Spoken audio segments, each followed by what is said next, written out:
యాదగిరిగుట్ట పట్టణంలోని మండల ప్రజా పరిషత్ కార్యాలయంలో నిర్మించిన ఇందిరమ్మ నమూనా ఇళ్లను తెలంగాణ రాష్ట్ర ప్రభుత్వ విప్ ఆలేరు ఎమ్మెల్యే శ్రీ బీర్ల ఐలయ్య గారు గృహప్రవేశం చేశారు.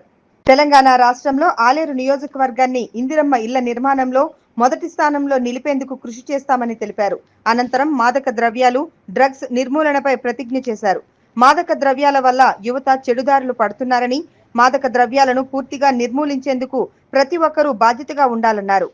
తెలంగాణ రాష్ట్ర వ్యాప్తంగా కూడా ప్రతిష్టాత్మకంగా తీసుకొని మాదక ద్రవ్యాలు లేని విధంగా ఎవరైతే మాదక ద్రవ్యాలు సేవించినా సరఫరా చేసినా వాళ్ళ మీద కఠిన చర్యలు తీసుకోవాలని చెప్పి రాష్ట్ర గౌరవ ముఖ్యమంత్రి శ్రీ యనమల రేవంత్ రెడ్డి గారు ప్రత్యేక శ్రద్ధ ద్వారా ప్రత్యేక దృష్టి పెట్టి దానికి సంస్థనే ఈగలను పెట్టి ఎక్కడ డ్రగ్స్ ఉన్నా ఎక్కడ డ్రగ్స్ సప్లై చేసినా వాళ్ళ మీద పీడీ యాక్ట్తో పాటు కఠినంగా వివరించాలని చెప్పి ఒక మంచి నిర్ణయం తీసుకొని ముందుకు పోతున్న తరుణంలో దాన్ని కూడా మన బాధ్యతగా పౌరులందరం కట్టడి చేసి ఈ తెలంగాణ రాష్ట్రం ముఖ్యంగా ఆలేరు ప్రాంతంలో ఈ డ్రగ్స్ కానీ గంజాయి కానీ పూర్తిగా నిర్మించాలని ప్రతి ఒక్కరు కూడా కంకణం కట్టుకొని ముందుకు పోవాలని చెప్పి ప్రతిజ్ఞ చేయాలి.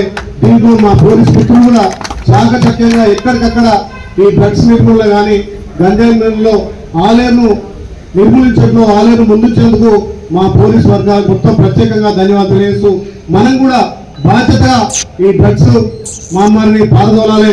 సప్లై చేసే వాళ్ళని ఉపేక్షించొద్దు. ఎక్కడికక్కడ కట్టడి చేసి తెలంగాణలో డ్రగ్స్ రహిత రాష్ట్రంగా, గంజాయి రహిత రాష్ట్రంగా ఎక్కడ కూడా పిల్లలు తప్పుదో పట్టకుండా వాటికి అలవాటు పడకుండా మనందరి బాధ్యతగా తీసుకోవాల్సిన అవసరం ఉంది. కాబట్టి దాని మీద ప్రత్యేక ప్రోగ్రాం ఏర్పాటు చేసి ఇవాళ మనందరం కూడా ప్రతిజ్ఞ పూనాల్సిన అవసరం ఉంది. ఇక్కడికి ఇచ్చేసిన అధికారులకు మళ్ళొకసారి ప్రజాప్రతినిధులకు నాయకులకు పేరున ప్రత్యేకంగా ధన్యవాదాలు చేస్తున్నాం. Thank you.